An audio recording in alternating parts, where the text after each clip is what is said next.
Good morning. We'll wait for the sheriff to get his badge out of the way. Welcome to our weekly Marion County Board of Commissioners meeting. It is Wednesday, June 26, 2024, and we are here in the Senator Hearing Room. And as always, we start with a Pledge of Allegiance. If you will join us, please. I pledge allegiance to the flag of the United States of America and to the republic for which it stands, one nation, under God, indivisible, with liberty and justice for all. Love saying that on Wednesday mornings and whenever else we get to say it. Yes, sir. We Would you have. like me to do these really quick? Let's go through our public comment. I will make an announcement. We have several people signed up for public comment. After we do our business, we have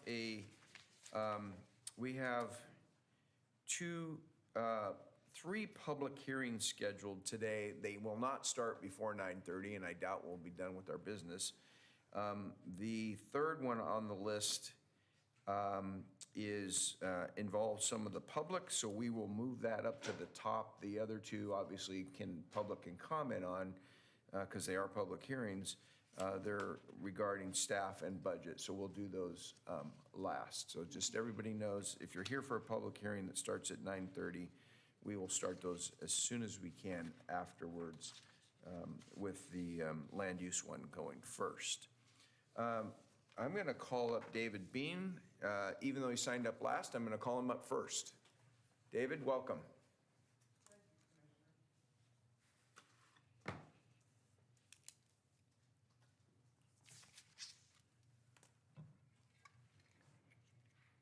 My name is David Beam. I'm a spokesman for disability people in Marion County. I'm working at the World Beat. I'm an ambassador for the World Beat for this weekend, for the World Beat for Salem area. And I urge everybody come down and have a good time and listen to music and eat. And you can eat and have a good time and eat some food and listen to music and buy some stuff for World Beat downtown Salem area for the riverfront. Urge everybody come down and watch it, and urge all the county commissioners come, and the mayor's coming, and the county commissioners. I urge you to come, and every police departments too. Everybody have a good time and listen to good music. Thank you. Thank you, David. Can I dance if I go? Yes, you can. All right, good. You specifically are encouraged to I urge You don't need to encourage me to do stuff like that. I urge everybody to come down and listen to music. All right, good. Thank you for Have a being an good ambassador weekend. down there, Dave. Thank you. All right, appreciate it. Thank Thank you. you. Good to see you today. Thank you. Okay, I'm not sure if everybody wants to come up individually, but there are 1, 2, 3, 4, 5 people, and we could do 3 at a time, and then you can go one at a, you can, let's do this. I'll call the first 3. Paul Brakeman, looks like, Dick Bielenberg, and Robin Fournier.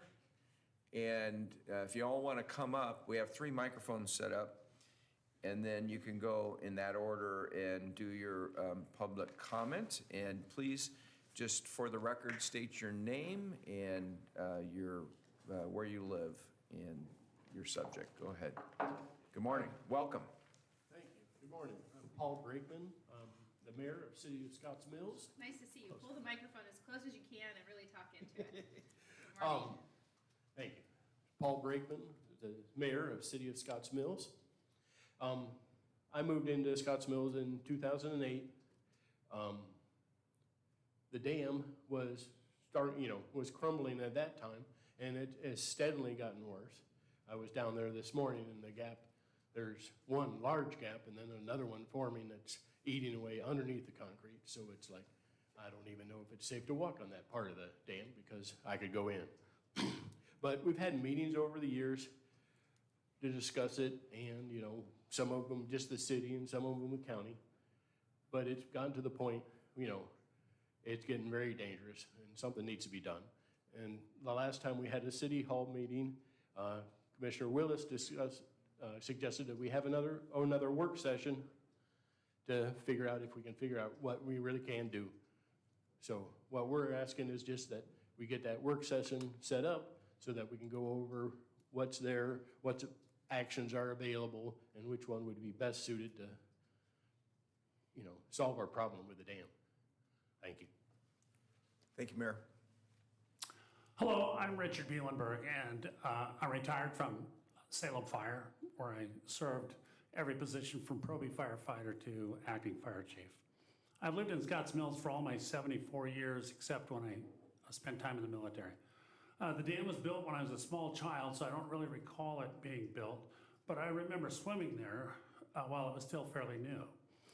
As a teenager, I helped others in the community concrete the kiddie swimming pool above the dam and improve the park. I also swam at Hartman's Dam, which is about 1 mile below Scotts Mills. I used to watch salmon struggle to get above each of these man-made obstacles. Hartman's Dam was removed 20-some years ago, and I was there recently and took photographs of the area and the riverbed that exists when all that gravel's gone. I was on the city council when finding a solution for the Scotts Mills Dam was first brought up. And of course, my gut feeling was to repair and save the dam. But after studying the problem, we voted to replace the dam and remove the dam and the rocks behind it in order to preserve the natural swimming areas. I asked that a county committee explore options and make the best choice to protect this area for future generations.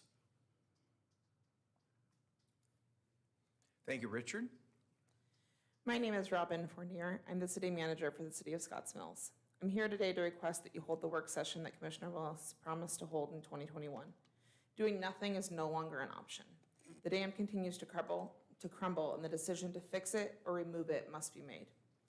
The fact that you all are aware of the continued deterioration of the dam, the deaths that have occurred at the park, and still have the park open should be a huge liability concern. Again, continuing to do nothing should not be an option any further, and at the very least, I again ask that you hold the work session that was promised to the citizens and residents of Scotts Mills in 2021. Thank you. Thank you, Robin. Appreciate you being here. Okay, and then I'll call, is it Chase and Kurt?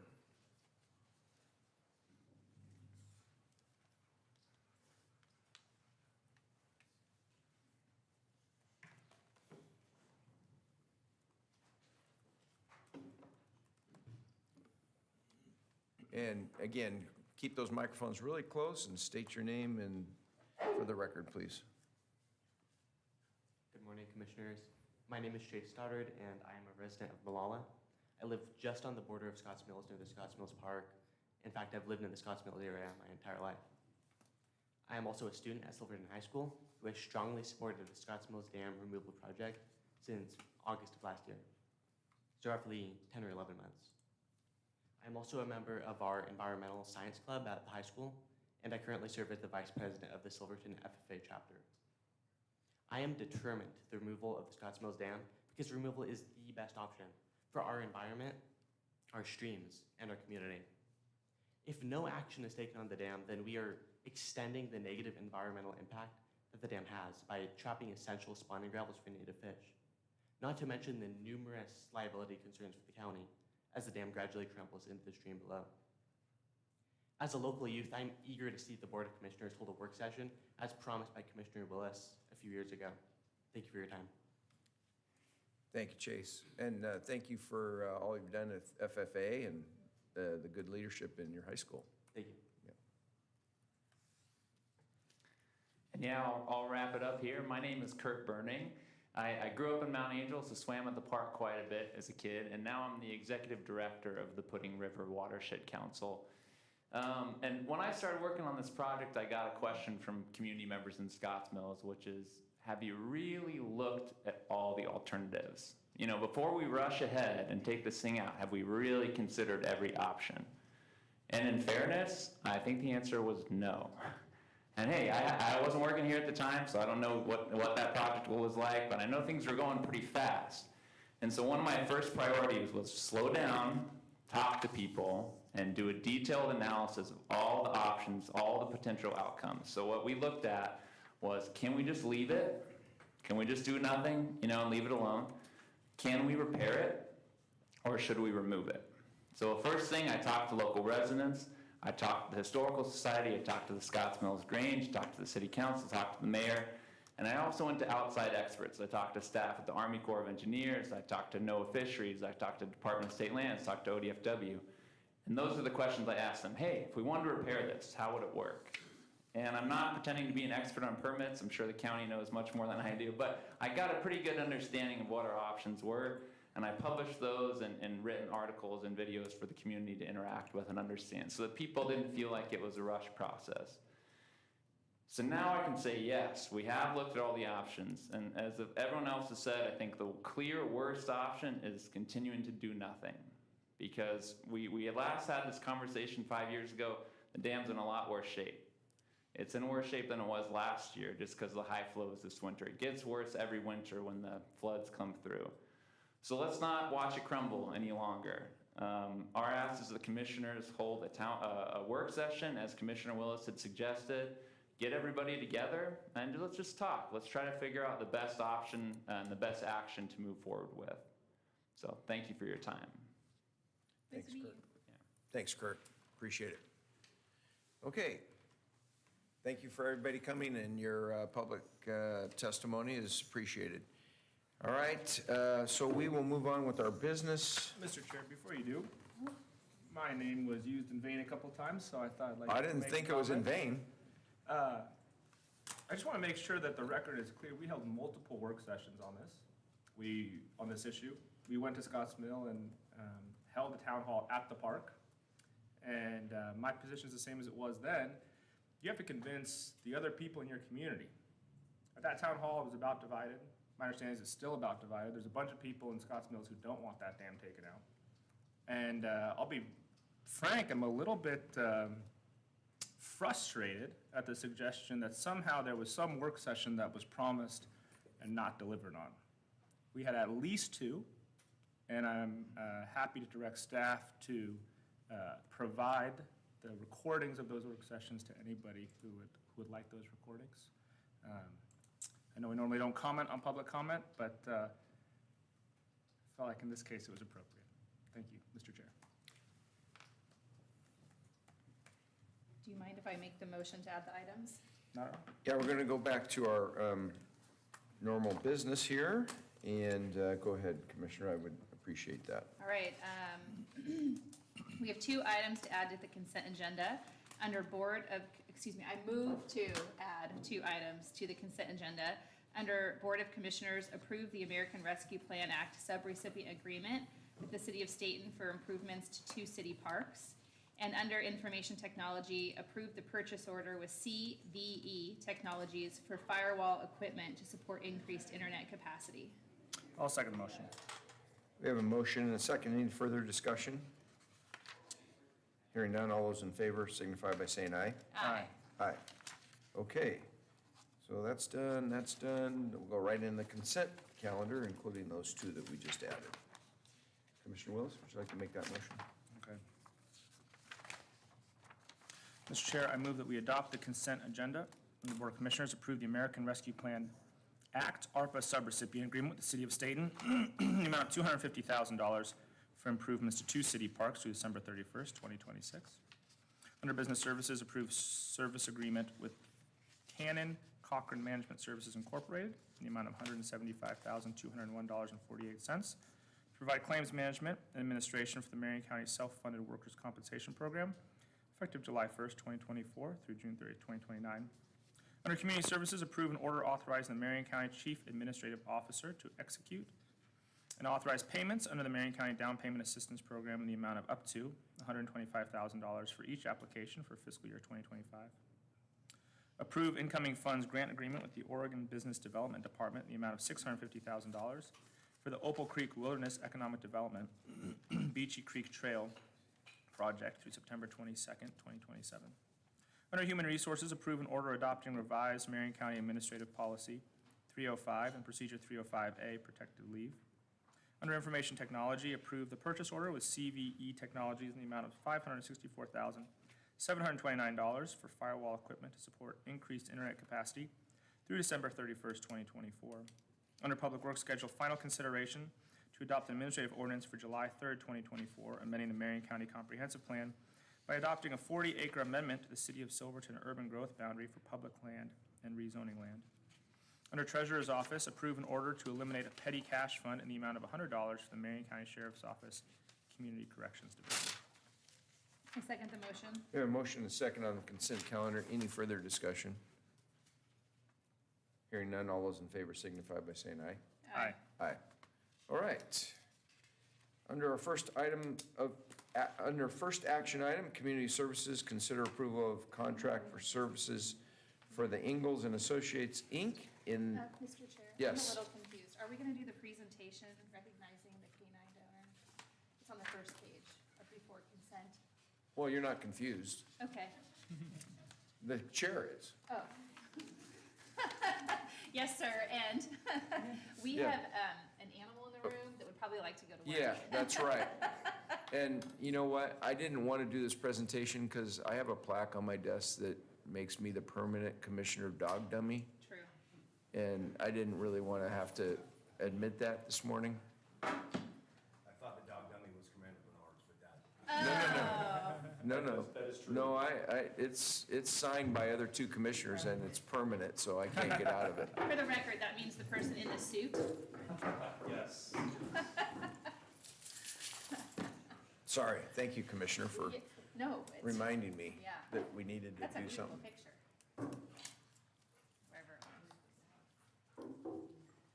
Wherever. Go right ahead, since you are the sheriff. Now I just have to add my name to the record because you added my title. So, for the record, good morning, Commissioners. Nick Hunter, Marion County Sheriff. Here with me today, I've got Commander Jason Bernards, Alex Chermanoff, and then the dog that I'm sure everybody just wants to look at is Marco. And then this is Jennifer and Eric Larson. We're here. You get these days where you get to say, hey, this is a good day. And this is absolutely a good day. So we've spent a lot of time, I've spent a lot of time talking about the fact that public safety is absolutely not a law enforcement issue. Public safety is a community issue. And this is going to be one of those perfect examples of the community getting involved in what law enforcement looks like. A little bit of background, so we are here today because of Canine Marco. And Canine Marco actually came to us in a very unusual way, not our typical way of getting a canine. When we talk about the canines in general, this is one of the best tools that law enforcement has. And there is certainly what you see on the news every night, and that may shape your perception of what the canines do. But the canines really are a vital part of our entire team. And when I say they're a part of the team, to us, those canines are absolutely another deputy. They are a member of this office. They have earned their spot on the team, and they absolutely have the same camaraderie with everybody else in the same way. And so Canine Marco actually came to us as a donation. And when we talk about that as a donation, it is not a small piece that was donated. As you all are very aware, the process of acquiring a canine is one that is a long process. Significant time and effort goes into trying to select a canine, and the costs associated are similar at times to training a deputy to get that dog, that canine, to be at the point that we can trust them in the community to perform in a way that the community meets a community expectation of another deputy as part of our team.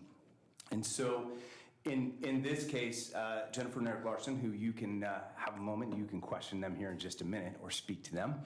But they brought the idea of Marco, who was their family pet at the time, that he wasn't best suited for a family pet, but he may have another purpose in life.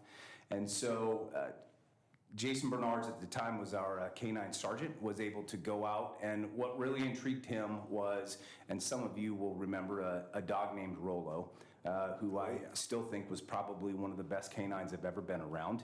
So a dog named Rolo was trained in the same place and then came to this country after being trained in the same place in KNPV. I am not going to define KNPV for you because that sentence itself is somewhere near 250 letters and I can't pronounce the words. But that definitely intrigued Commander Bernards to go out and have this closer look at Marco, and immediately there was a bond and there was potential seen in this dog.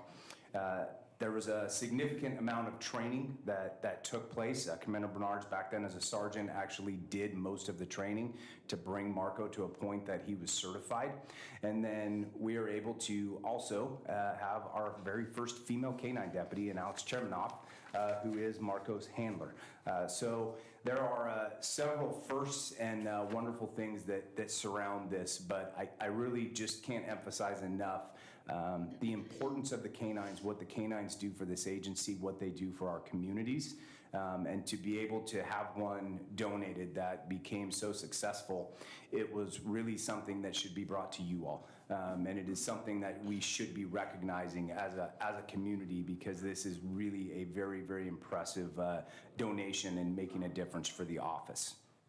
I will now hand it over to Commander Bernards and see if he has anything he wants to share. Thank you, Commissioners. Thanks for having me this morning. So I think you guys all know the story, but I'll kind of tell it again. Basically, received a phone call from one of our workers that worked for us, said he had some friends that had a dog that wasn't really, had a lot of energy and wasn't really fitting in at home too well. And so I called Eric and Jennifer, never meeting them before in my life, went out to their beautiful home out south here and met Marco and had a training session with him, and immediately you could see kind of the difference in him as soon as I started talking. He's a Dutch dog, so KNBV's from the Dutch community, and so as soon as I said a couple words in Dutch, and he looked at me like, "Oh, like you know those words. This is great." And so it's been amazing. Not only have we had a relationship with Marco and brought him on, but I've also had a relationship with Eric and Jennifer, and I consider them really good friends.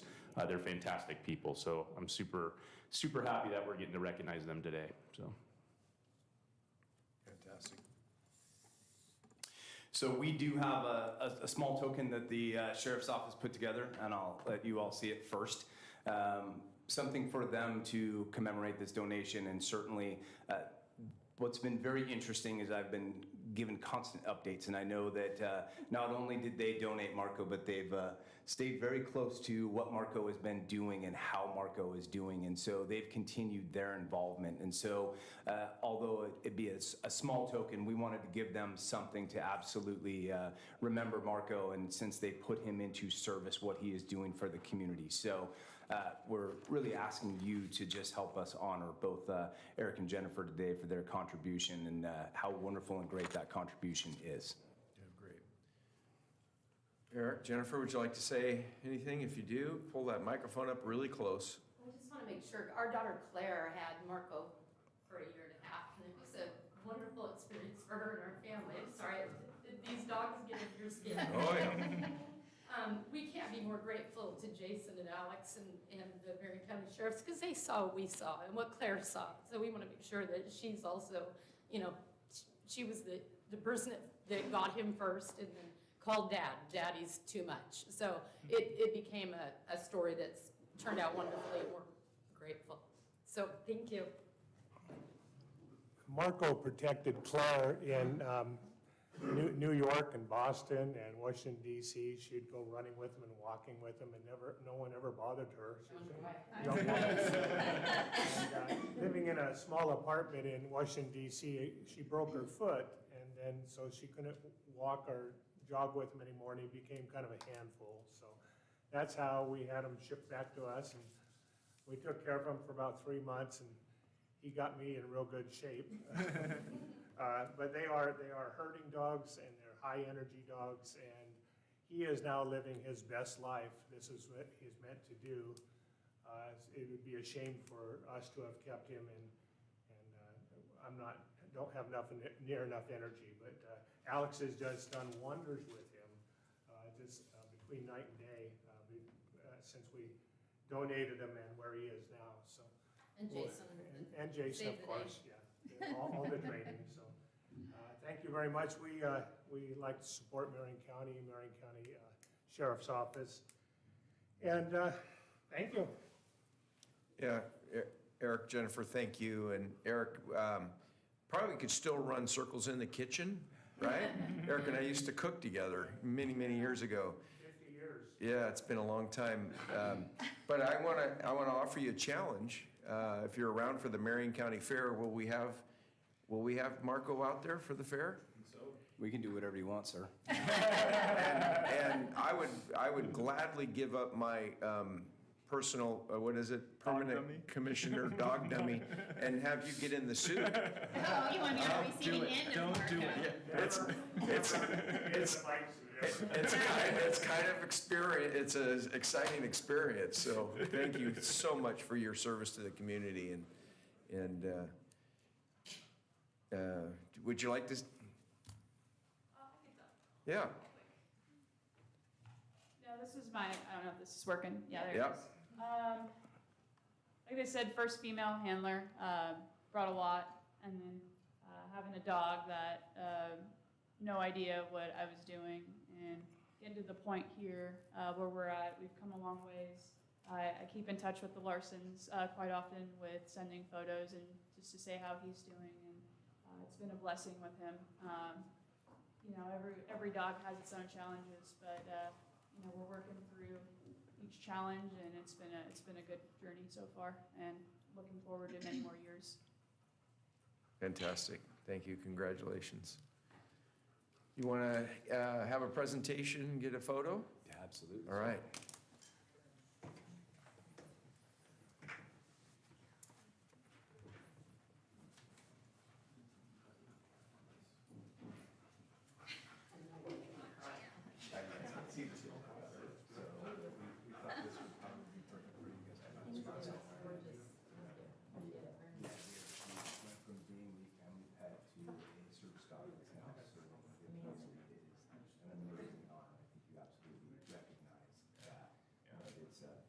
You get a little bit more out of Alex for what he does as a people in this office. He is not a dog. He is definitely part of the Marion County Sheriff's Office, and that is the way it is. So, thank you very much. Would you stand here in the middle, and then we'll put Alex and Marco up front? And then we'll come on.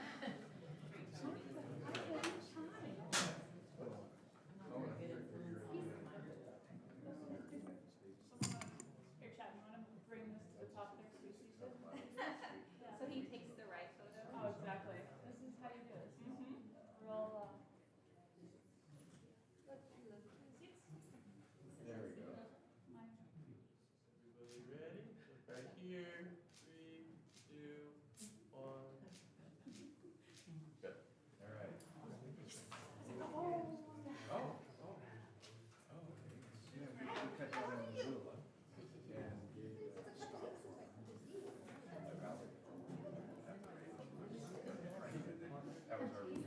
Yeah, he did.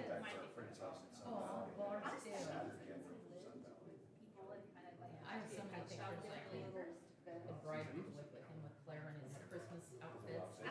What I love about him is that he likes to like lead. Yeah, he does. He's like, hey, I'm not really. He was scary though, walking around with him. We stand at the change room. Thank you so much. Appreciate it. Nice to see you A again. lovely dog. He is a good boy. I didn't want to meet him if I was back. Congratulations. Yeah, you guys. Thank you, Alex.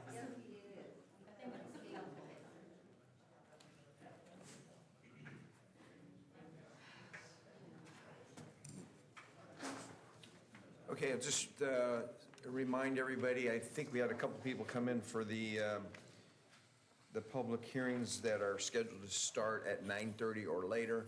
We're going to finish our official business, and then we will start those public hearings, and we will do the land use one first. Okay, we're in action items. Thank you, Commissioner, for that really important presentation to remind me to go backwards.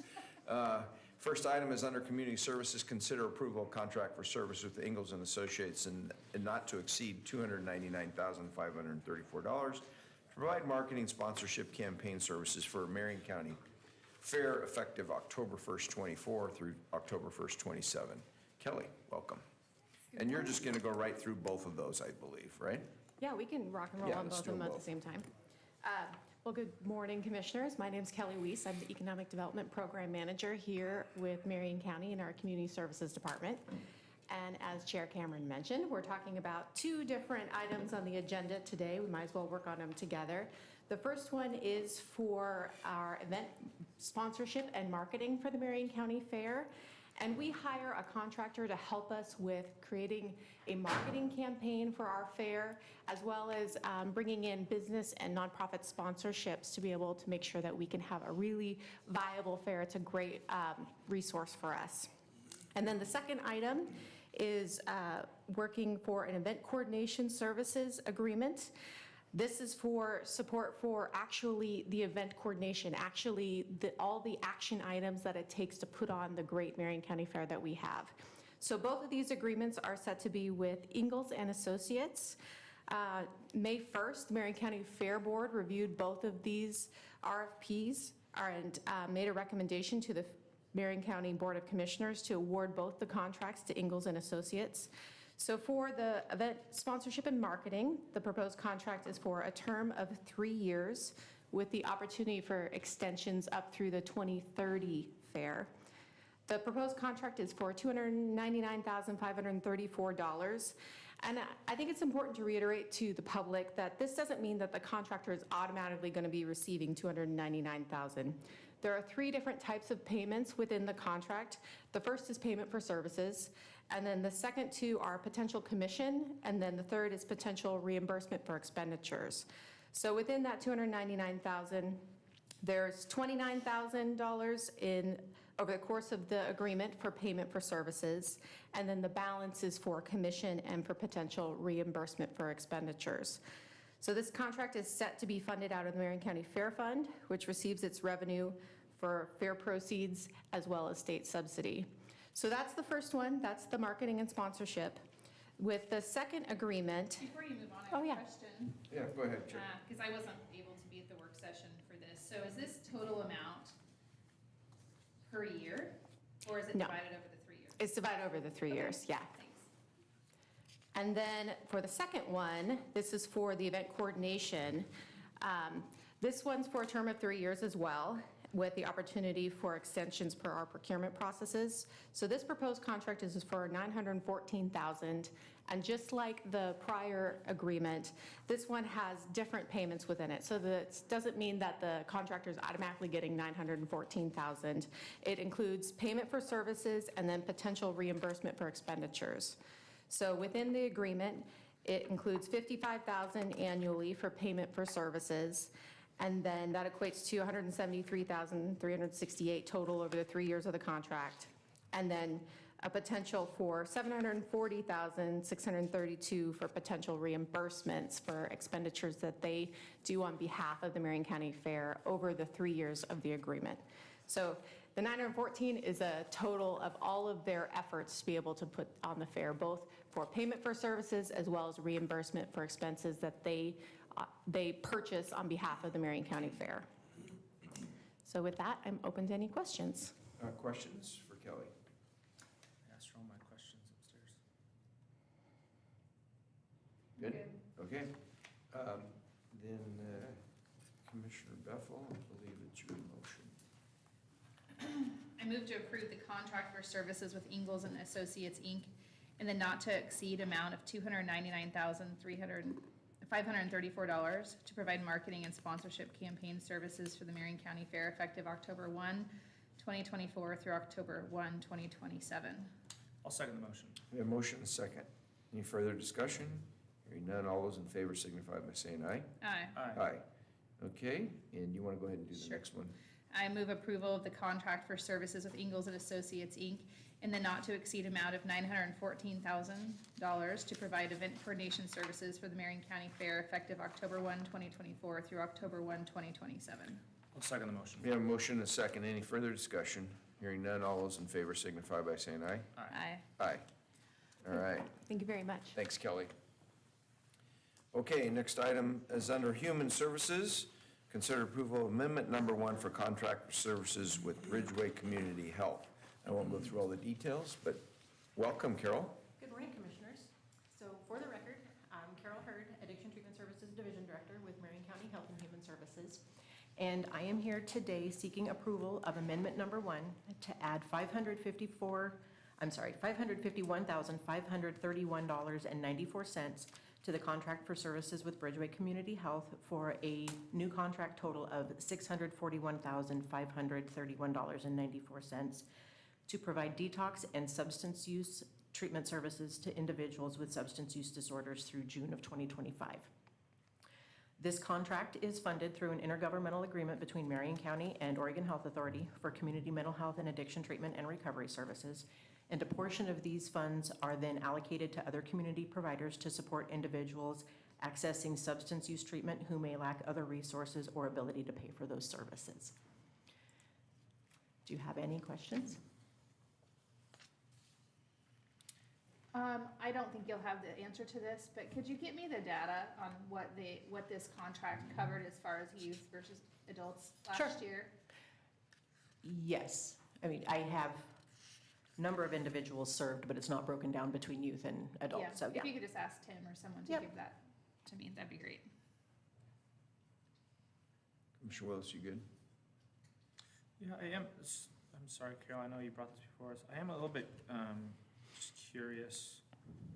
The original contract total was $100,000, is adding $500,000 to that contract total? Yes. That seems like a little bit. Backwards? Not normal, yeah, that's not normally how we do it. Can you just remind me? What we did originally is we did an initial, essentially a bridge contract, because this was tied to our CFAA. And we had not yet finalized the IGA with Oregon Health Authority, and so this allowed us to be able to pay for invoices for Bridgeway Perfect. while Yes, that yes, contract yes, was yes. being finalized. Yeah. Thank you, I remember now. This is OHA's fault. Yes, Yeah, yes, it yes, thank you. And thank you for doing that, so they got paid, so that the services kept being Yeah. provided. It goes back to January 1. Yeah, I And it remember. goes forward now to June of 25. Correct. So Wonderful, thank you. it's also extended. Okay, are you ready, Mr. Chair? Yep. I make a motion that we approve amendment number 1 of the contract for services with Bridgeway Community Health, formerly known as Bridgeway Recovery Services Incorporated, to add $541,531.94 for a new contract total of $641,531.94 to provide substance use disorder services for youth and adults that are not eligible for the Oregon Health Plan through June 30th, 2025. I second the motion. No motion and second. Any further discussion? Hearing none, all those in favor signify by saying aye. Aye. Aye. Okay. Thank you, Commissioners. Thanks, Carol.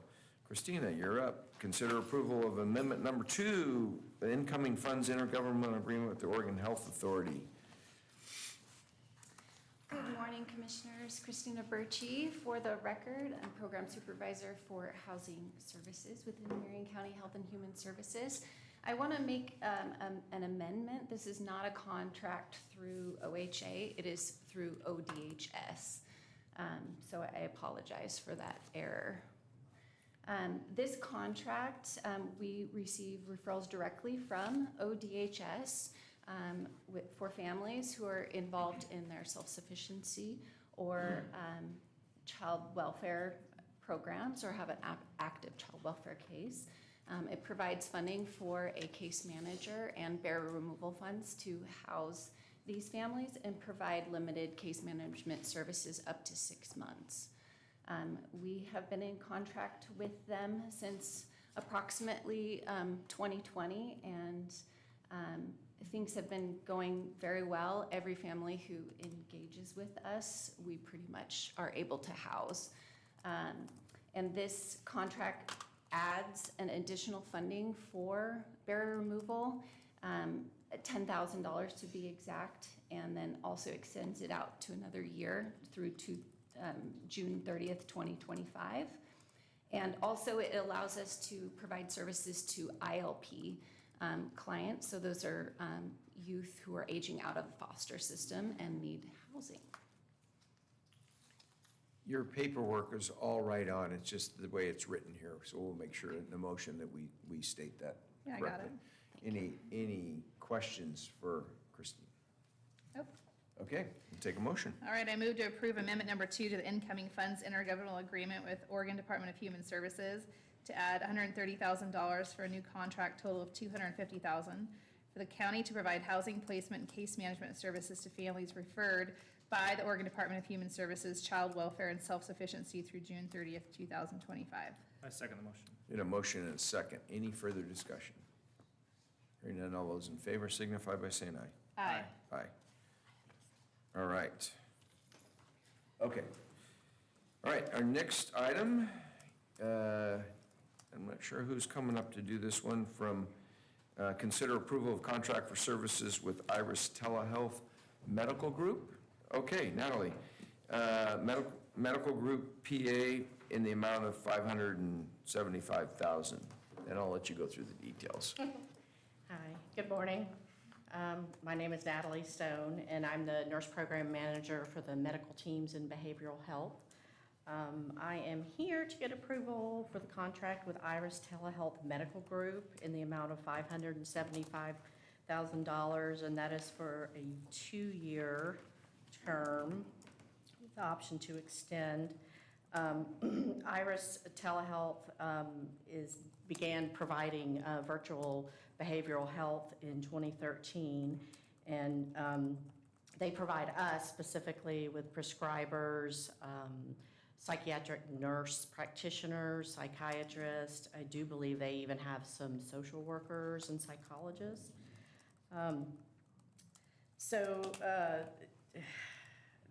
Iris was founded with the idea that every community deserves timely access to quality behavioral health care.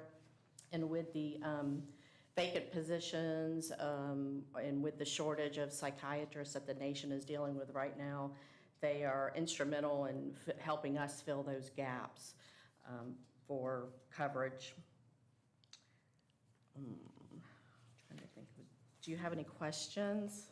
Feel like I'm kind of not organized this morning. That's okay. Oh, Questions? you're fine. No, we sort of understand this, you know. Right. This is a need that we have.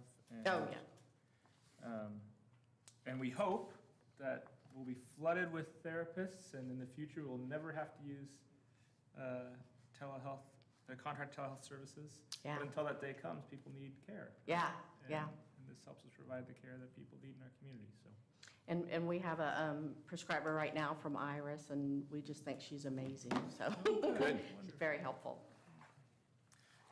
Okay, Mr. Chair, you ready? Yes. I move that we approve contract for services with Iris Telehealth Medical Group PA in the amount of $575,000 to provide telepsychiatric treatment for patients identified and scheduled by the Marion County Health and Human Services Department, retroactive to February 1st, 2024 through January 31st, 2026. I'll second the motion. Any further discussion? Hearing none, all those in favor signify by saying aye. Aye. Aye. All right. Thank you, Thanks, Natalie. commissioners. All Have a right. great afternoon. Okay, next up, Sheriff's Office, consider approval incoming funds intergovernmental agreement with the East Salem Service District.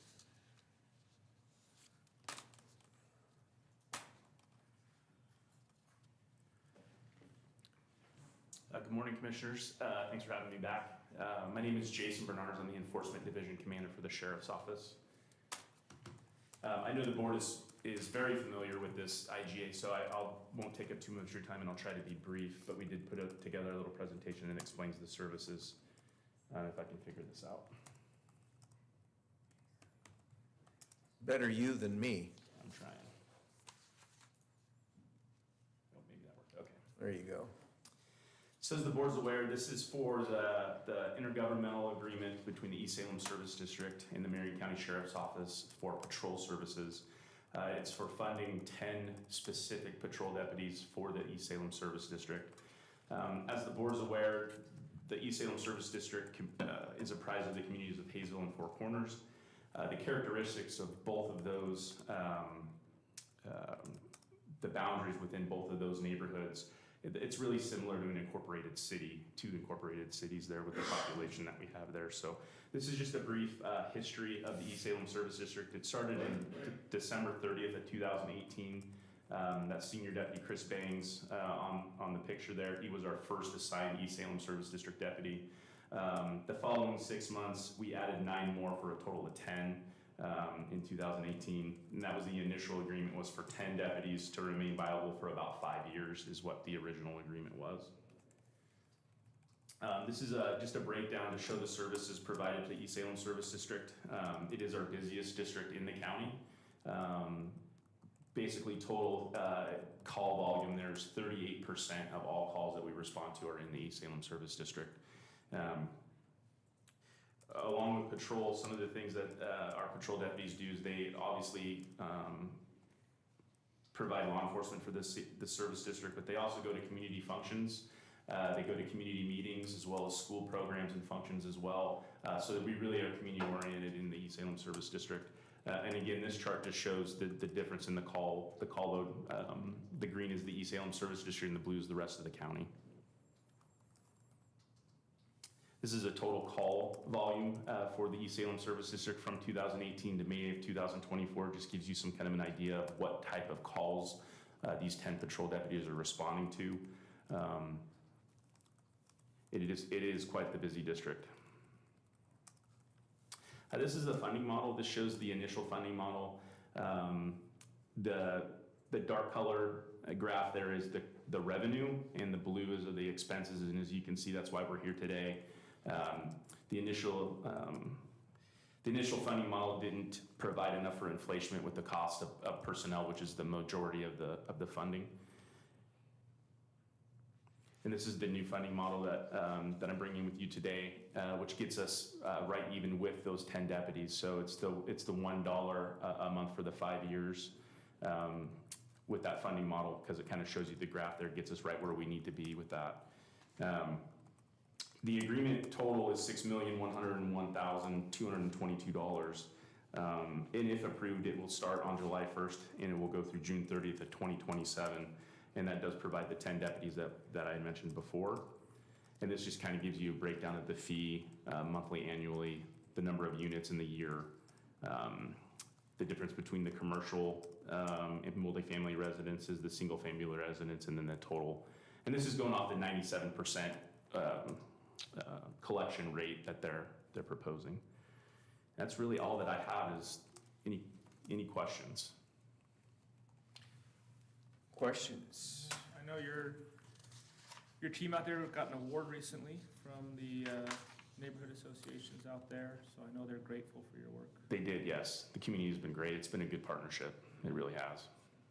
Thank you for staying on it and continuing to do this work. I know it's often thankless. It's often something where you're getting calls in the middle of the night, every week, every day, 365 days a year.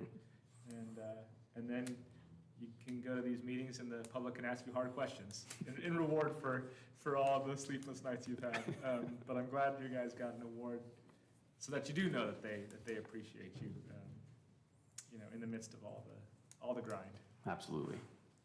Yeah, this has been a good thing for our community, and I just wanted to, for the people, you went through those slides pretty quickly, but that one where it shows the revenue way up and the cost way down, it was our startup. We knew that when we started that. What was the first year there? 2018. 2018. We knew that we would have those revenues because we wouldn't have the expenses yet, and the forecast, actually pretty darn good forecast as to when we would need to make an adjustment. So appreciate the detail, and I think about it, even in 5 years from now, it'll be $15 a month. And how much is Netflix? Right? $15 a month or something like that, right? So these people are paying for a service that they really need, and I think the majority really understand it and appreciate it. Appreciate your men and women who are serving over there, Jason, and your leadership. Thank you very much. Thank you. If you're okay making I a am, motion yeah. for this one? Thank you. Sorry for my That's all right. brief absence. I move to approve the incoming funds intergovernmental agreement with the East Salem Service District in the amount of $6,101,222 to provide law enforcement services effective July 1, 2024 through June 30th, 2027. I second the motion. We have a motion and a second. Any further discussion? I just want to add for the record that I grew up over there, and could give stories for days about the challenges that community has faced for the probably better part of 40 years. And in my youth, we didn't have the opportunity to have community policing because the resources just weren't available. And I believe that aside from the fact that this is valuable to help reduce crime, the officers that we have assigned over to the ESSD and the seriousness that they take of this role and the, I would say, love that they have for the community over there makes this more than worth it, because we have heard across the world the challenges of law enforcement being whatever it is in some negative context. And these deputies, because of this role, have the opportunity to provide that community policing and build relationships with populations and individuals that they wouldn't normally otherwise be afforded. And I know that it's just a cup of coffee or just a Netflix purchase a month or a year, but it's more than worth it. And while we only are increasing it a slight amount, there have been requests in the community for us to increase it additionally so we can have additional officers to support this community, because I suspect with the crime survey or whatever we're calling it that's forthcoming, will report that the significant amount of our response and time and the unfortunate activities are coming from areas of this particular district. So, I mean, I know it's any fee in a tax is a burden on most people, and I'm grateful for the support that we received from the community, and because I grew up over there and I have friends and family that's still over there, I'm very excited and supportive of this. So thank you for all the work that you and your team have done. Also, Sergeant Dershawn, who spends a significant amount of time being responsive to the neighbors in this community, specifically the north area of the district, going to community meetings and answering their calls, and just making sure that they feel a part of this process, I think is also valuable. And I appreciate the work that the board did. We don't have to go out in the community and do what we did, but I think it's important to be a part of the conversation and bring our neighbors to the table so they can understand. And I say thank you, so. Good. We have a motion and a second, I believe, right? Any further discussion? Okay, all those in favor signify by saying aye. Aye. Aye. Thank you. Thank you all. Thank you. Commander. I'd like to ask for unanimous consent to allow Commissioner Bethel to vote on item number 12 on the contract for services with Iris Medical Health. How do you vote? Aye. All right. Thank you. Okay. All right. We're going to recess our Board of Commissioners and go into Contract Review Board under Health and Human Services. Open a Contract Review Board on Health and Human Services. Consider approval of an order granting exemption to Marion County Public Contracting Rules for a class special procurement that allows Marion County Health and Human Service to enter a series of contracts for non-Oregon Health Plan community residential assistance. Toby. Good morning, Commissioners. My name is Toby Giddings, the Contract and Procurement Manager with the Finance Department. Health and Human Services is seeking approval from the Contract Review Board to approve a contract special procurement for non-OHP community residential assistance. This special procurement will enable us to enter into a series of contracts with vendors who provide for us services which fall under the Service Code Mental Health Services 17, which is a subset of the Mental Health Intergovernmental Agreement for the financing of community mental health, addiction, treatment, recovery, prevention, and problem gambling services that Marion County and Oregon Health Authority have entered to on a regular basis. The first step of this process was to publicly post the notice of request for special procurement to seek comment and protest from the public. This posting took place from June 6th to 13th. No comments or protests were received as a result of this posting. The second step is to seek approval of this request for special procurement from the board today. Should we receive approval to move forward, the third step will be to post a notice of the approval of the special procurement for 7 days to seek comments or protests of that approval. All contracts that will be established pursuant to this special procurement will be processed according to our standard processes and standard approvals, which means anything that is a board level contract will still come to the board for approval. Questions for Toby? Yeah, thank you for reading what you read, and most people have no idea what you said. So can you break it down for the lay person in the room? Yes, I can. myself? Yes, I can. So we have a very large intergovernmental agreement with our Oregon Health Authority, and that covers a lot of alcohol and drug programs and a lot of mental health services programs. And in the past, this agreement has either been for 1 year or for 2 years, and we have had a problem because we have tied each contract to that IGA. So if there becomes negotiations or an end to an IGA, our end vendors end up not getting paid for the services they're providing. So we're taking it a different direction, and we're trying to carve out a group of services that we can't go and do through a normal procurement process, such as a low bid or a highest value process, such as adult foster homes, where the homes are not selected by us. And so we've carved out that the mental health services 17 category and all those subsets, which at this point covers 10 contracts, is what we're foreseeing. And so we're trying to carve those out so that we can build a process that supports our vendors so that they have existing contracts that don't start and stop based on our relationship with Oregon Health Authority. We know how good that is. Yeah, I know that Marion County probably is the one that led the delay in the Oregon Health Authority contract, because this board was unhappy with what they were trying to bring forward. So I know we spent 8 months or longer negotiating that, and that's kind of what prompted this. And so I appreciate the creativity that you're moving towards, so that way the folks in the community who are doing most valuable work are continuing to be paid on time so they can keep the lights on. I guess what I'm confused about is, you talked about problem gambling. The code, MHS 17, Yes. is very broad. And so does it only encompass treatment facilities? It only encompasses Homes, rather? Can you help me on this? Phil, can you So kind of- I brought Phil. He's not officially on the schedule, but when we get more into the program, I need a little help. Absolutely. And you knew I would, so look at you being, So Phil Blad, Outpatient Division Director for Health and Human Services.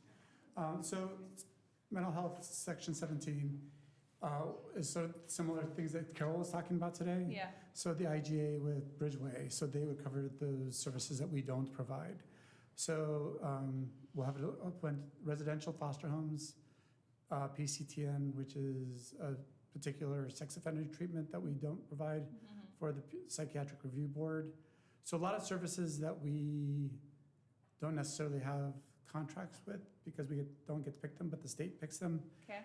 Title 1950 funding to pay for a lot of those services are covered with those things. So additional therapeutic services that are not covered by Medicaid, particularly at the moment, because due to being hospitalized and loss of service. So it's that bridge between getting them back on Medicaid, if that's eligible or not. So most of it's residential, so it's the secure foster homes or the supported employments. But the other parts are for therapeutic services that are the bridge between loss of funding and additional funding going forward. Okay. I mean, I support it. I just think it's, I'm confused as to why, if we don't have any control over who and what, why OHA is putting this in our contract for us to then contract. If they're the ones making the choices of the who and the how and the what, why aren't they just contracting directly with those providers and cutting us out of it? It seems like a waste of money. And I absolutely don't have an answer for that question. Okay. I don't either. Okay, well, I'll chase Ryan down later to try to understand it. It makes me uncomfortable because I don't always support the choices of OHA, what they do and how they do it. And this feels like it backs us into a little bit of a corner that says, you must do this in order, and I don't know what the benefit, other than we have residents that need these services clearly. But again, I don't always support OHA's policy choices, and it makes me a little concerned about how these dollars are moving through our system of care. that I don't ultimately have a say over. I mean, I can say no to this process, but really it's only a negotiation, I think, of the main contract that we have any leverage. Would that be right? For the IGA, but for this, this is actually reimbursement rates for the funders of the foster homes. Yeah, So that they don't contract with them. I don't know why they don't contract with them directly and pay them directly, because then when we don't have an IGA, they don't have the funding. right. So, Really not nonsensical to me. correct, Anyway, thank So- you, Phil. beyond our Thanks, scope. Toby. So this is us trying to come up with the best approach that meets all of our rules to get the homes paid that support our services. And so, Seems like a giant waste of resources that the state's driving. Cool. Yes. What do you do? All right, I'm good. Okay. Mr. Willis, you want to make a motion? Or do you want to make a comment? I just don't know how, like, people need to get these services. They're like essential services, right? They're not, Foster care, it's yeah. not something that like we can just hang people out to dry. I mean, And, or you can look at downtown Salem's population. right, and, Or we'd increase it. or, I mean, it is the state's money paying for this. So we are sort of carrying administrative burden for the state. And then they don't pay us, and then the system doesn't work. I mean, it is like a So little we are the ridiculous. I kind internet- of share your frustration, I guess I would say, Commissioner Bethel, that like, this is a little ridiculous that we're doing this. On the other hand, I don't, people need the service. Right. So it's sort of like, No, it's Marion County doing what's right by its customers and its residents and neighbors, and I totally get that. It's just frustrating to me that we have to carry this burden because OHA isn't more efficient and or responsive to the needs of the people they say are theirs to support. So, thank you for the clarification. okay, I'll make a motion. All right. Mr. Chair, I move that we approve an order granting exemption to Marion County Public Contracting Rules for a class special procurement that allows Marion County Health and Human Services to enter into a series of contracts for non-Oregon Health Plan community and residential assistance. I second the motion. A motion, a second. Any further discussion? Hearing none, all those in favor signify by saying aye. Aye. Aye. Aye. Thank you, and thank you. Thank you. All right. We will close the contract review board. And are you okay without a recess really quick? Are you okay? Keep Yeah, I going? could use a recess, but maybe after the, Okay. after the hearing. Then, with unanimous consent, I'm going to open the public hearing under C, which is to consider an appeal of a hearings officer decision for administrative review, AR case 23-033, Prohar versus Evdukia? Evdukia. I got that. All right.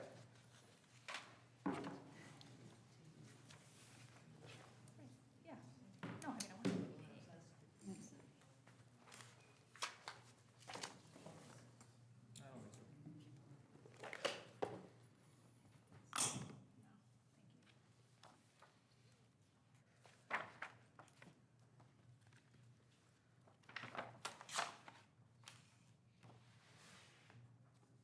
Welcome, Austin. Thank you, guys. Good morning, Commissioners. Today, we have a public hearing. Introduce yourself, please. Sorry, thank you for the reminder. Austin Barnes, Marion County Planning, Public Works Division, 5155 Silverton Road Northeast. So today, we have a public hearing on case AR 23-033, which was an administrative review to determine the number of legal lots within 2 tax lots that comprise 26.65 acres located in the 21,000 block of Abaco Road Northeast, Scotts Mills, Oregon, Township 7 South, Range 1 East, Section 13, tax lots 300 and 500. So on November 17th, the planning director determined there was 1 legal lot. On November 27th, 2023, the decision was appealed to the hearings officer. On January 4th, 2024, the hearings officer held a duly noticed hearing. And on February 8th, the hearings officer issued a decision determining that both tax lots constituted 1 legal lot. And then on February 22nd, 2024, the decision was appealed to the Board of Commissioners with a statement and appropriate filing fee. To sum up this case, it was brought into us to determine the number of legal lots, and in the staff report, Nicole actually did the staff report, but has since moved to a different position in the county, so I'm taking this over. In the research that she did, she found that there was a deed recorded on October 2nd, 1973.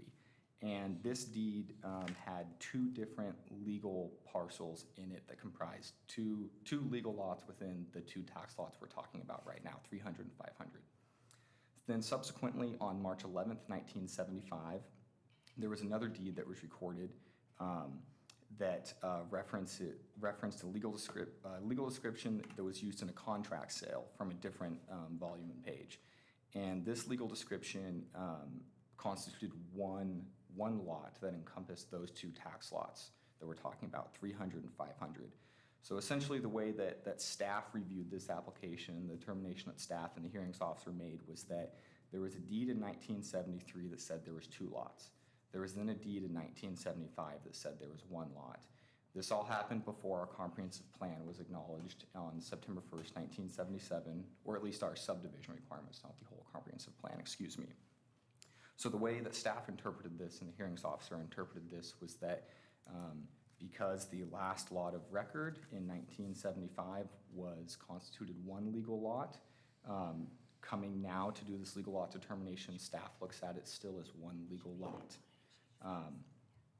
That is where staff and the hearings officer have landed in their determination, but we've got an appeal today to discuss some other variables and things around this application, and I'm happy to stand for any questions you guys have.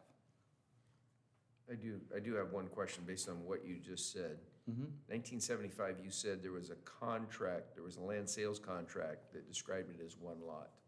And then you said 1975, there was a deed that described it as one lot. So was there a deed in the land sales contract? So the way and I should explain a little bit more. So that deed in 75 references a contract sale. I actually don't have the exact date of that contract sale, but would have been between 73 and 75.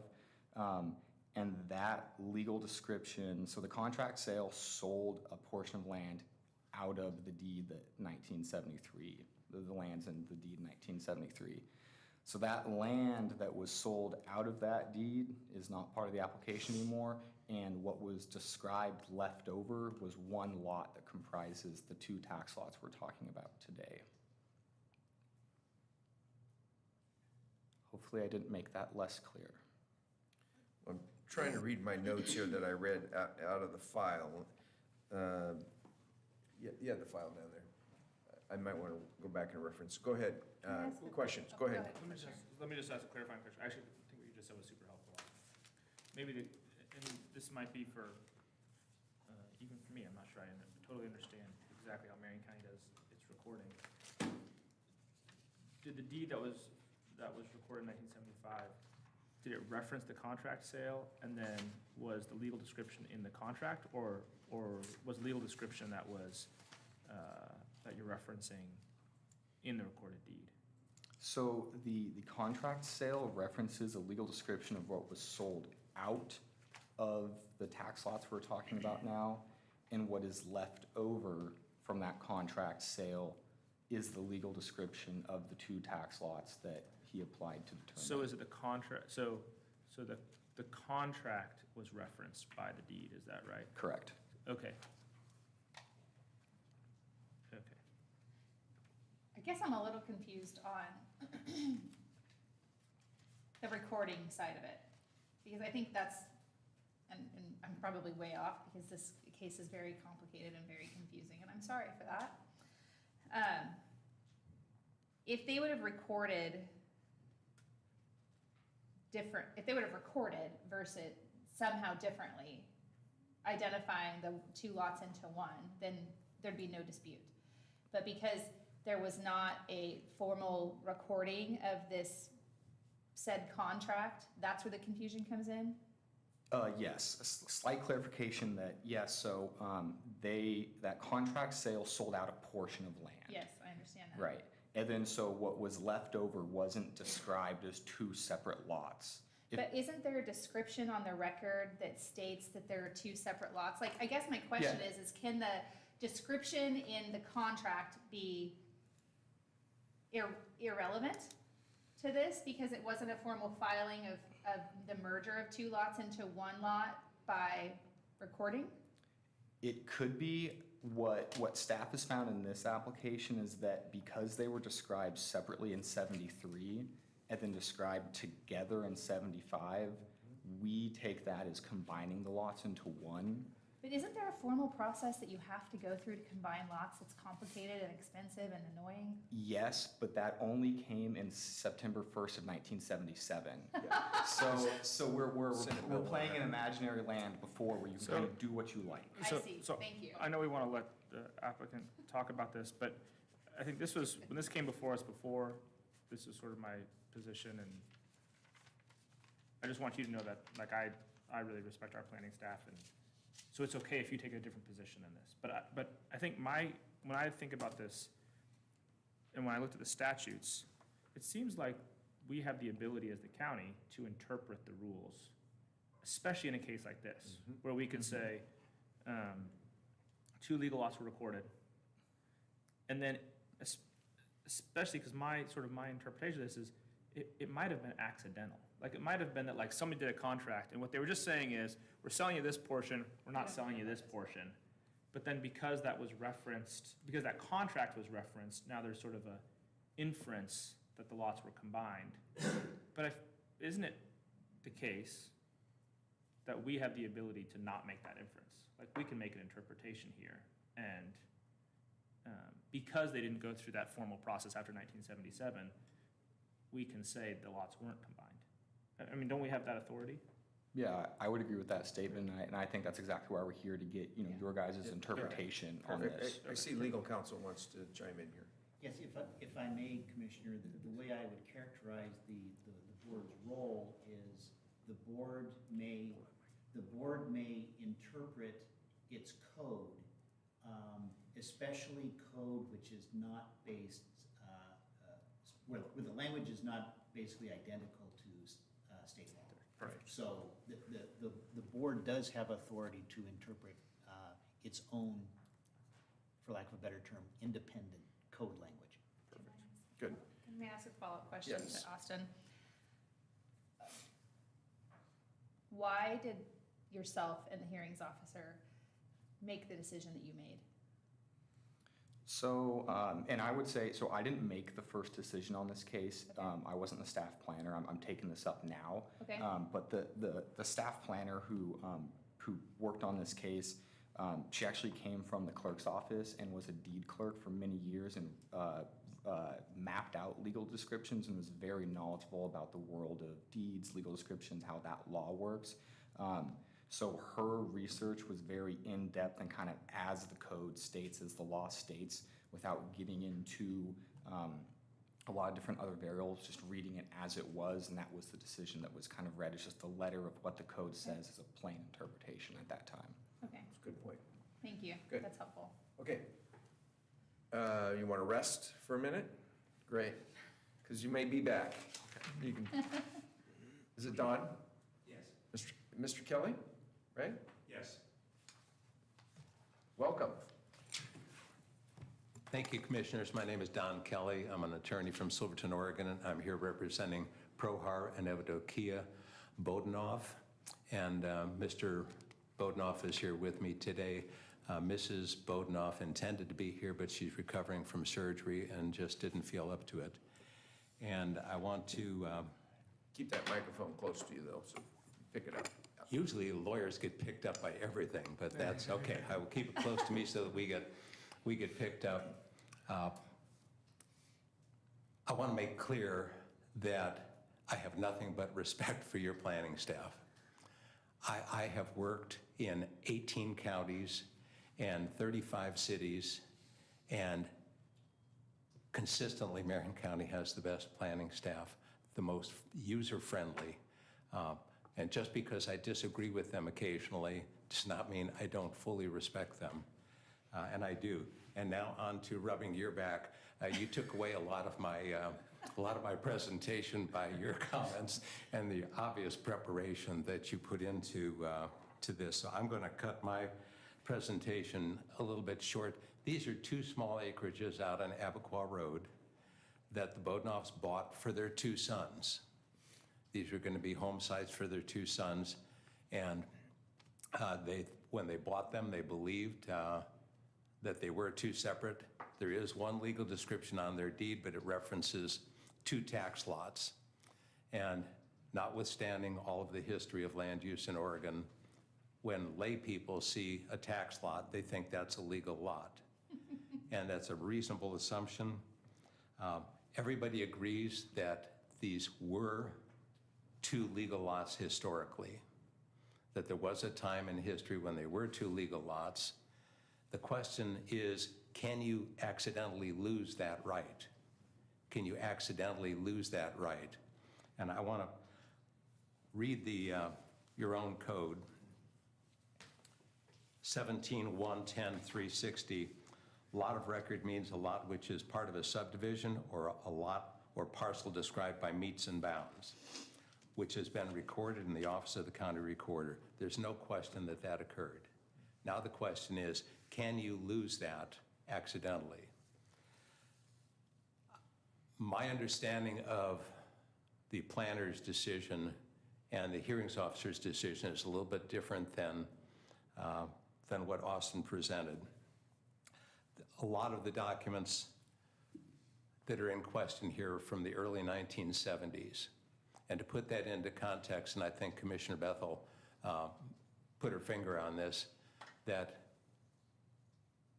our comprehensive plan was not approved by the state until 1980. We're dealing in the early 70s. Senate Bill 100, Oregon's land use planning law, wasn't adopted until mid-1973. Nobody had any idea what they were doing. And I was there. I was there. My senior paper in law school was on appeals under Senate Bill 100. It was brand new. Frankly, neither my advisor nor I knew what we were talking about, but we found that out over time. But it was absolutely brand new. Experts didn't know what was going on.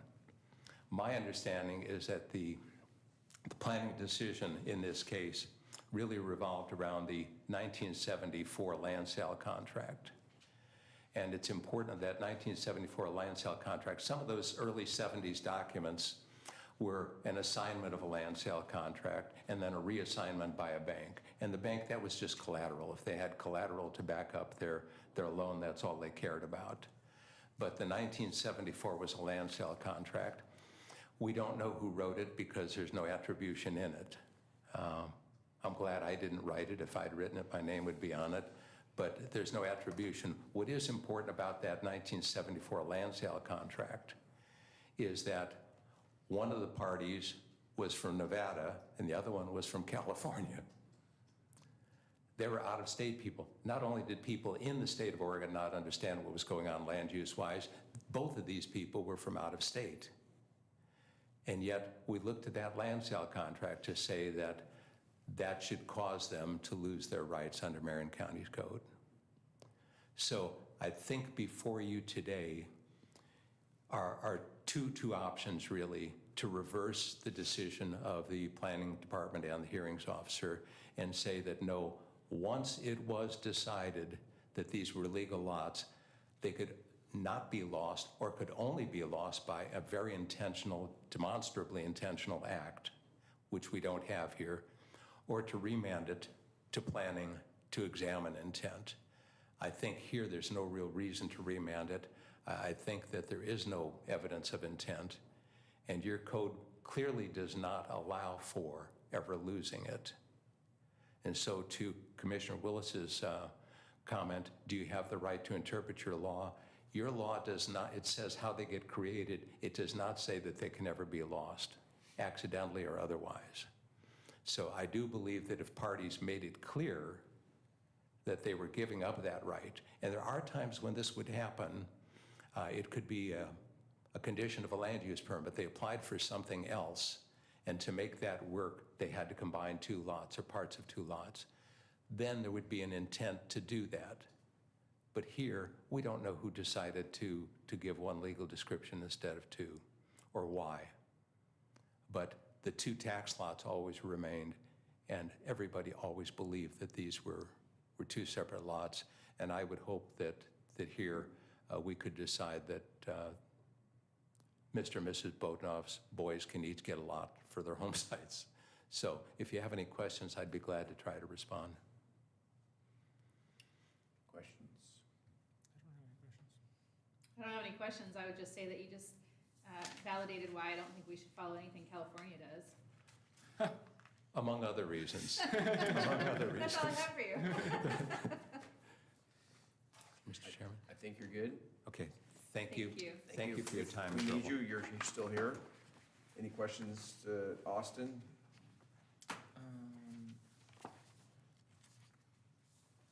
Oh, here. I'm looking for my document here as well. I don't have any questions. Really, I think I'm just looking for, Mr. Chair, I think that my position would be that we interpret our code to say that there are two legal lots of record, given the evidence that's before us. So I'm looking for the language I want to use to make that motion, but that's my position on this. We can look to, well. I agree. Yeah. I think we're unanimous on that idea. Look to legal counsel to state what we need to do here. I was just going to say, Commissioners, I believe the specific provision probably that you are going to be interpreting here is the definition of parcel in section 17.110.427. Sounds a little bit more than what we need to do. Sounds like a legal thing. We just need a motion. And this is something, and I'm going to say this, even though we're in a public hearing, we used to get recommendations from our options on the cover sheet. Yeah. And we don't get those anymore for some reason. I'm not sure why. I think it might be my fault. It is. They Well, I'm do. not going to say, I'm not going to use your name in vain. They have done recommendations, and then Commissioner Willis has gone sideways on them, and so I think. So then you can figure out this motion since it's your fault. So Scott, give me the motion. What are we doing? Oh, go ahead.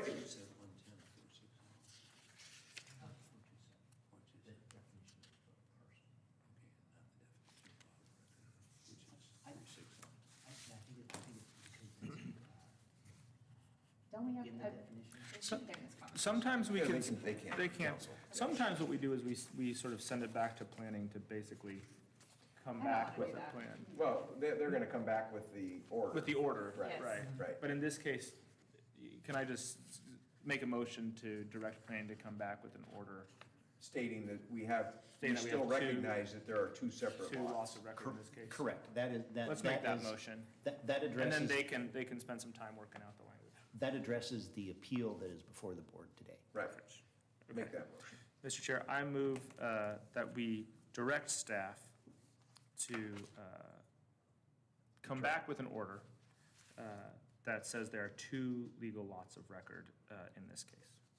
Overturning the hearings officer. Yeah, overturning the hearings officer's decision and coming back with an order, I guess, approving Mr. Bodenoff's application. I second that. We have a motion and a second. Any further discussion? Scott, we good with that? That's good, yes. I just have a question for Austin. What's the timeline for that? I don't know if they're in a hurry to go build houses and whatnot, but what's the, I can get an order back for you guys in 3 weeks, essentially. great. Well, I guess we'd have to schedule then adopt, so maybe it's really more like 4 or 5 weeks. Okay, Does that work for? That works for us. wonderful. Thank you. Okay, we have a motion and a second. Any further discussion? Hearing none. All those in favor signify by saying aye. Aye. Aye. Aye. Enjoy your homesteads. And thank you, Austin, for your work on this. Thank you, For picking this up Commissioners. and running with it. Appreciate it. And if you guys would like, we could put the sort of the 3 potential options if you guys would like. We have enough room in those boxes if you guys would like that. Okay, I never asked to have them removed. I didn't ask to have them, I didn't ask to have them removed. When I say think it was my the- fault. The box that said options got removed, so we just kind of, but we can stick it in another box if you guys would like. Yeah. Oh, that's right. I did ask for this thing to be rejigged, It's all Colin's fault. He's acknowledged it multiple times, and yes, please bring back the options. But yes, we do like the options. Certainly, we'll do that. Thank you. If it says financial impact, you may be able to stick it in there or whatever. Who knows? Okay, thank you. Thank you, Scott. All right, so we still have work to do. I'm going to close that public hearing, and I'm going to open another public hearing to consider adopting the fiscal year 23-24 third supplemental budget. And Daniel, you've been hiding in the corner all day. I just now recognized that you were walking out from there. Sorry to have you wait so long. Just in Well, case. Just in case we were really good, fast, yeah. All right, well, welcome. That's hilarious. So, good morning, Commissioners. For the record, my name is Daniel Andata, Senior Budget Officer for Finance Department and representing our budget team today. And with accordance with local budget law and policy, I'm here to present the third supplemental budget request for fiscal year 23-24. This request. Closer. Just got the sign from in there. You need. Oh, there we go. There we go. This request increases the county budget by about 7.2 million and brings the total county budget to just over $727 million. Here are some key points regarding the supplemental budget. Public notice was posted in the Woodburn Independent on June 19th, and copies have been available in the county website as well as the Board of Commissioners office. The supplemental budget has been reviewed at the fund level, detailed by the commissioners during a management update on June 11th. And here's a summary of some of the items within the supplemental. Overall, the budgets of 23 funds were modified. There's been a reduction of 2.4 FTE. There was elimination of 5.4 FTE in the Health and Human Services Department. Those are vacant positions. And then offset by an increase of 3 FTE in the general fund for nursing services in the juvenile department. Those nursing positions were previously contracted with an outside vendor. Within the general fund, transfers to other funds have increased by approximately $54,000. This includes $33,000 allocated to the District Attorney Grants Fund to cover decreases in federal grant funding, and $21,000 to the Fleet Fund to cover the partial costs of a new patrol vehicle that was totaled in an accident last fiscal year. In the non-departmental grants fund, the budget recognizes $659,000 from the Oregon Criminal Justice Commission. This is in response to House Bill 4002, the drug recriminalization bill. These funds will be rolled forward and allocated for next fiscal year for law enforcement and behavioral health deflection programs. For new capital projects, a couple notable ones, there's $66,000 for Browns Island Access Repair Road, that's in Public Works. There's $174,000 for moving and upgrading a modular facility at the Health and Human Services campus. This modular facility will be used for the facilities and maintenance and groundskeeping at that campus. And then finally, there's $83,000 for a new generator at the Crosby radio site. That generator just broke down, as at the end of its life. Further details and adjustments can be found in the supplemental budget packet. And with that, I'd be happy to answer any questions you might have. Commissioner. Thank you. I have one question. Sure. Maybe it was at a management update that I missed. It might be for Jan. What is happening at Fresh Start Market? There's an improvement for a cost of $500,000, and I don't know anything about that, other than they've got good smoothies. What's going on over there? Do you want to take that, Jan? You gotta be on the microphone, ma'am. Oh.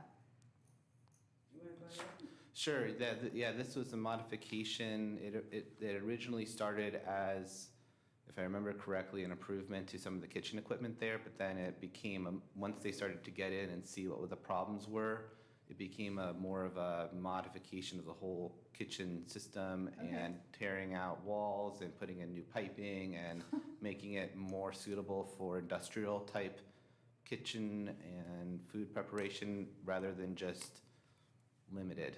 I feel like Kevin had something to do with this. Kevin was not here.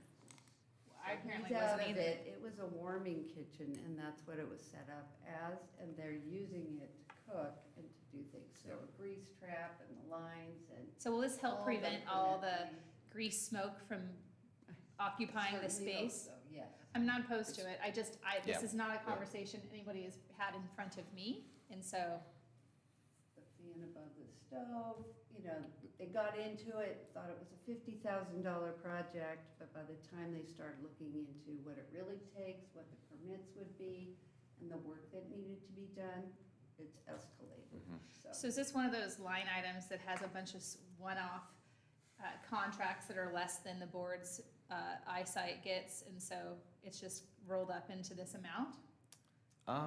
It's more of just a modification of the scope of the project to be much larger than originally planned. It's still capital, so it's one project.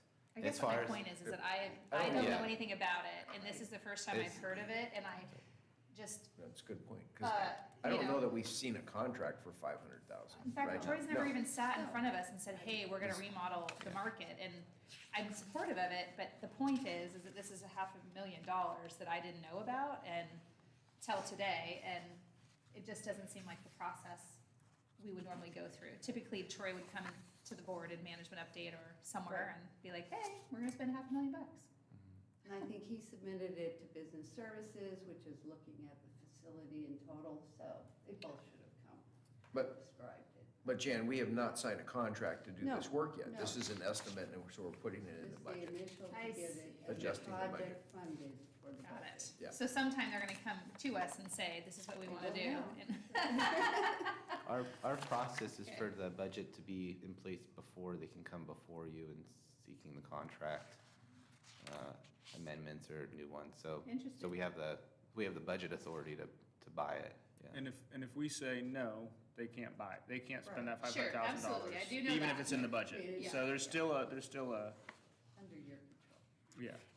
yes, and So- all of that is fine. So here's how it is. Troy has, and because of the culinary program, this is being driven by this, so Troy has realized that they need to improve that. He's asking for the budget authority to do that. Eventually, it will come to us with whatever it is that they're going to do, and then we can say yes or no. But it has to be in the budget for that. We're trying to get it in the budget this year for that. I got it. Thank you. All right? Another question. Good point, though. Anything No else? more questions. Okay, if there is no more questions in the public hearing, I'm going to close that public hearing and return to action. Item number 14. Consider approval of a resolution to adopt the third supplemental budget and make, there was nobody signed up for public comment, sorry. And I should have said that before I closed the public hearing. Consider approval for the resolution to adopt the third supplemental budget to make appropriations for fiscal year 23-24. I don't know whose motion it is, I've So lost moved. track. It's Commissioner Beckles' motion. And I Okay. will second. I have a motion and a second. Any further discussion? Hearing none, all those in favor signify by saying aye. Aye. Aye. Okay, third supplemental is adopted. I will now open a public hearing to consider adopting the fiscal year 24-25 budget. And I think this is gonna take a team of two. That's correct. It takes a lot more than a team of two. Oh, I know. For this particular presentation, it will be Daniel and myself. So Great. Thank you very much, Cameron. All right, for the record, my name is Jan Fritz. I'm the Marion County Chief Administrative Officer and the County Budget Officer. And with me is Daniel Adato, the Senior Budget Analyst and the Finance Department. So I'll do a high-level overview. Daniel will get to the numbers when we get there. So we presented my proposed budget on May 22nd to the Budget Committee. And it was a full day of budget presentations from all our departments. And the budget message and sort of what are the major components of the budget that we see going forward. That's budget message and some of the things I'll speak to today, and then Daniel will talk the numbers. So first, it really is the budget as a reflection of county policy. Strategic plan, the additional priorities that you added to this particular strategic plan, that when we did the presentation by departments, they all addressed how they were working on that in the upcoming budget year for 24-25. So they're all linked to the strategic plan, to the programs and services they're delivering, to the plans they need to, and to the key indicators that they track for the work they do as well. So it all rolls back up to the top, and it has a linkage all the way through. Sometimes it's hard to see, but it really is, you know, a whole system of how Marion County delivers programs and services to our community and ensures that we're capturing what the needs are, what the board's priorities are, and making sure that's what we're delivering day in and day out. The budget really is, you know, a series of numbers. It's a financial plan, but it's so much more than that. We are a service organization, and we need the money and the employees to provide that service to our constituents, to the visitors, to residents throughout Marion County. So partly what I want to speak to is truly, it is a policy document as long as a financial document as well. Part of what we discussed during the budget hearing was some of the items that we're proudest of. I think we were incredibly proud of the wildfire reopening the 2 county parks up the canyon in May. And so we wanted to highlight that. This picture is just the picture of the budget. There's no PowerPoint behind it. It's just meant to be there because this is the second year I've created sort of a budget and brief that can be used for employees, it can be used for presentations out, you know, in the community. This particular one still says proposed budget, so we print very few copies to begin with, and once you adopt it, then we'll change it to adopted, make any edits needed, and then print a larger group of them for your use.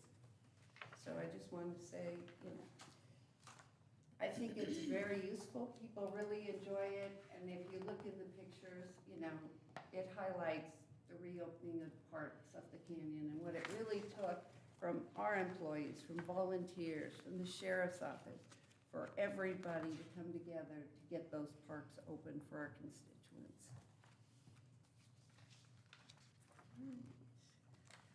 Part of what we look at is what does the economic environment look like around us as we're creating a budget. We all know inflation was incredibly high in the past. It has come down over this current year. At the time we did budget, it was 3.4. It's still continuing to drop, only a little at a time, but it is dropping, and the unemployment rate is at a historic low in Oregon as well. So it's tough on our residents as well as our employees. It's been a struggle, and we recognize how hard that is, but we're hoping for good news as time goes on. And then during the legislative session, it was a short session in February and March of this year. Danielle Bethel is the president of the Association of Oregon Counties and drove a very strong legislative agenda during that short session, and we had amazing legislation come out of it. Most important was a comprehensive bill, House Bill 4002, having to do with the recriminalization of drugs. It affects 4 departments in Marion County. It affects the money, the work we do in Marion County. It is so significant to who we are and how we put this program together that during the budget presentation, during the budget day, I asked the commissioner, the sheriff, the district attorney, and our Health and Human Services to present as a panel and describe what we're working on, what the law says. It was an unusual step, but very successful, I think. It was really part of the foundation of this budget as well.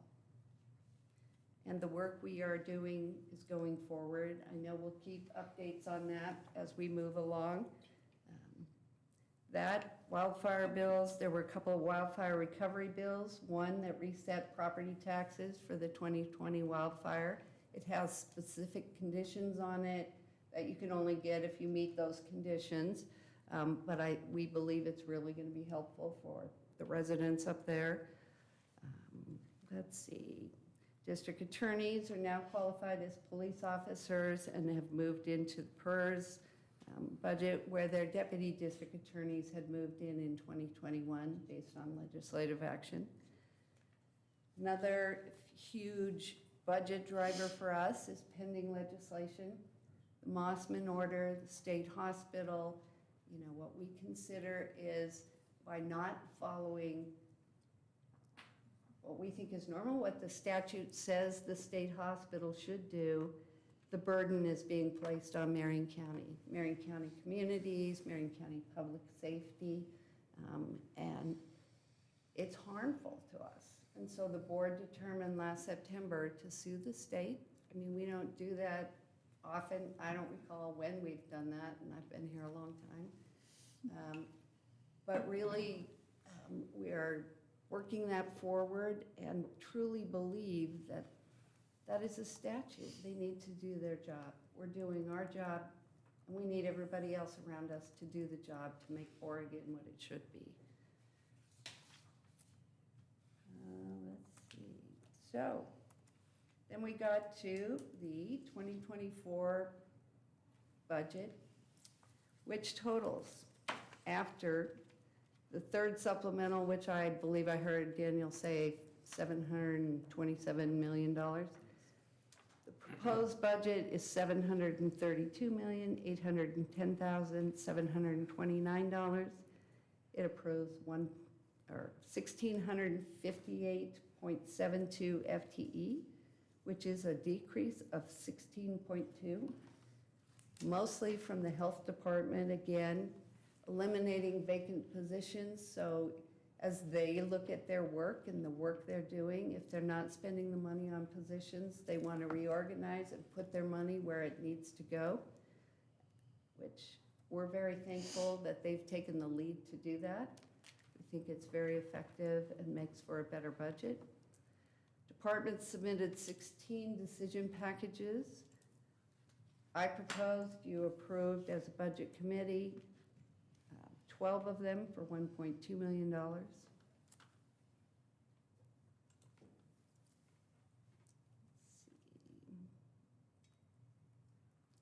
And then on capital projects, the capital projects total $39.4 million. And Public Works in their road fund has a $95 million capital projects budget that covers $30 million in road repairs for the upcoming year, which is probably stretched out on road projects. You know as well as I do, it takes 10 years to get from, asking for a grant from the state or otherwise to get it designed, to get it engineered, to get it on the ground. It's a long process. I do think we talked about FTE and vacancy savings, the workforce challenges we are having with the Sheriff's Office, with Health and Human Services. In 22-23, we hit 15.4% in vacancy rate for the county. We have now gone down to 11%. So we are making headway, and the quality of candidates we're seeing come through the door are really outstanding. So we are really hiring good people coming in the door too. So we'll keep our eye on that and track it as we go along. All right. Then the last couple of things is there's a general fund reserve policy that we have to meet as a budget. It's a county policy. We met that policy, we exceeded that policy. It combines our contingency, our ending fund balance, and our rainy day fund to ensure we have funding available should an emergency happen and we need access to the funds. I did recommend in my budget that we spend this upcoming year and look at it and review it again, make sure everything's the way we want it. It's been 10 years or so, so I do think it's a valuable exercise to work with the board, make sure we're all in agreement going forward. We do not have a debt service or a debt management policy, which I think is also needed. So I think we'll spend time creating that. We've been borrowing, and we've been good at it. I mean, we borrowed a lot of money when the interest rates were incredibly low. We built new buildings in the county for a generation to come. You know, others are struggling with high interest rates now, but I do believe we need to set us up for the future and get that one on the books as well. All right. Then just sort of the quality of our finance department, our budget staff, our accounting staff is tremendous. You know, for the 13th year in a row, the finance department has received the Distinguished Budget Presentation Award from the Government Finance Officers Association, which is a national group with incredibly high criteria in order to get that. 23 years in a row, our finance department has received a certificate in financial reporting. And it just speaks to the quality of work and understanding that is coming out of the county and how well the county's managed, how we are on solid financial footing going forward. Right. And that pretty much is it. Daniel will get to the numbers. I do want to thank, you know, the budget team from finance, Jeff White, Daniel Adado. I know I'm not going to say Shavilla's last name, right? It's Leo Sorite. Thank you very much. And the accounting staff and everyone else in finance that has helped. The department budget staff and the leadership, you know, it is a year-long process for us now to put a budget together of $750 million and make sure it's accurate when it comes out. So I want to thank all of them. I want to thank the Budget Committee as well as the commissioners. Your knowledge and understanding of the county really helps us make sure we're doing the best in the budget and for services for our residents. So thank you. Thank you, Jan.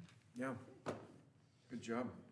Now you get the numbers All right. and the resolution. Dan. Before we do, Mr. Chair, if I Yeah. may, I want to say, there's like a lot of things that happen in the county that you take for granted until they don't work. And so I just want to say, I don't love that there's a lot of governments around us in budget crises, but it makes me appreciate all the work that goes in to making sure that we are sound year after year, year in, year out. So thank you to you, Jan, and your team for all that work that everybody takes for granted and for letting us all take it for granted that we don't have a budget crisis in Marion County. Yeah. We are committed to making sure that's. Thank you. Yeah. Continued a long legacy of good fiscal management. Yeah. Yep. And I think you're going to go over to, Daniel. Jan essentially covered all of the numbers, so I think I'm just gonna, Rest. All right. Get back to you. You can go, maybe the resolution and I'll throw a then- couple, I'll just throw It's one a- more number. All of our budget information can be found on our 680-page document online of our budget, as well as a really nicely crafted overview document, which I believe you have in front of you as well, that gives some nice graphics and summarizes it online. And so all of it can be found there. fantastic. We have nobody signed up for public comment. So if there's no other comments, I will close the public hearing. And we will move back to action number 15. Okay, is it my turn? Yep. Mr. Chair, I move we approve a resolution adopting the budget, making appropriations, and imposing and categorizing taxes for fiscal year 24-25. I second the motion. We have a motion and a second. Any further discussion? I will just say, great job again, and we've got another year in front of us. Thank you. All those in favor signify by saying aye. Aye. Aye. Okay, that is done, and that completes our work today. I want to just double check with my vice chair because I may have skipped over something again. Sucker, you're The good. last couple of days, I've been like, whoa, all right. Trying to get back into action again. You know what it is? I haven't had eggs for a while. Is that it? It's the eggs. I brought you eggs right before you went on vacation. No. Yeah, I gave them to you in management update. Everybody was like, hey, I need eggs. Oh, that's right. But I Now- have some in but my fridge I'm waiting ready- for you. I'm ready for another. Great. I'll bring you some eggs Ready for tomorrow. another dozen eggs. Fresh eggs. Anything you want to chat about before we, Yeah, adjourn? I want to say two things. One, the sheriff and I were invited to go down to Oregon State University yesterday and spend a couple of hours with some young, moldable minds of males and females entering their senior year of high school with the American Legion. I forget the name of the program. Boys State and Girls State. Thank you, Sheriff Hunter. And we gave them an amazing civics lesson on county government and how the sheriff's office operates, how the county operates, how we operate and collaborate together. They had wonderful questions. In fact, I think we could have spent another hour. There were 70 of them. They were all very engaged and very bright, many of them from Marion County. And some of them came up at the end and spoke to us and asked additional questions. And I suspect we'll see some of them on a ride-along near you. And also applying for the internship office in the Board of Commissioners office. And maybe wanting to be commissioners in the future because they all were riveted by the opportunity to do all the work that we do. So that was fun. We're gonna go back next year. And the fair is coming up. yes. We haven't really talked about the county fair. It's just 2 weeks away, right? Yeah, it opens, I'm back on Thursday. It's on the 11th, Thursday. right? July 11th? Yeah. July So 11th. it opens on July 11th at noon is what I have down on my calendar. Yes, sir. And we will be there for our mayor's barbecue, right? Elected officials barbecue. 'Cause Yeah. I think you asked also legislators. That are in Marion County. But I'm wondering, has that invite gone out? You know what, I'm gonna go. Yes, we approved the draft invitation weeks ago. That's right. We probably should send a little follow-up email and see what RSVPs are on that. And then the entertainment is, what was it, Friday night is, oh shoot. Anyways, go to the website and look, but there are two good groups, Friday and Saturday night. You can purchase tickets online for gate Yep. entry, and there's several concerts, great concerts this year that are free with gate admission. And of course, the whole point of the fair, other than getting curly fries, is Yum. FFA and 4-H. And last year we had a record turnout of kiddos at our at the 4-H and FFA programming. I hope it's the same this year. So go see the animals and go buy them. You can purchase the livestock from the kiddos in FFA specifically, I believe. And there's a live auction that's a lot of fun, and it's totally open to the public, and most people don't know about it. But if you want to get a local cow or pig for your freezer, you can do that here. Okay, we've got, we went from 88 degrees yesterday to 75 today, so I'm thrilled with that, by the way. yeah. And we still have a couple of fine gentlemen standing in front of us, Sheriff Hunter and Commander. Thank you for your service and the presentation today. That was great, and thank you for bringing that to us. Yeah. And we'll see you this afternoon probably for ESSD. I don't know why that's going to be a 2-hour meeting, but we'll see. Sophie, We'll you're see. the chair. We'll see how fast we can get through it. If there's nothing- Be a good chair. Come on. If there's nothing else, we will adjourn. Thank you.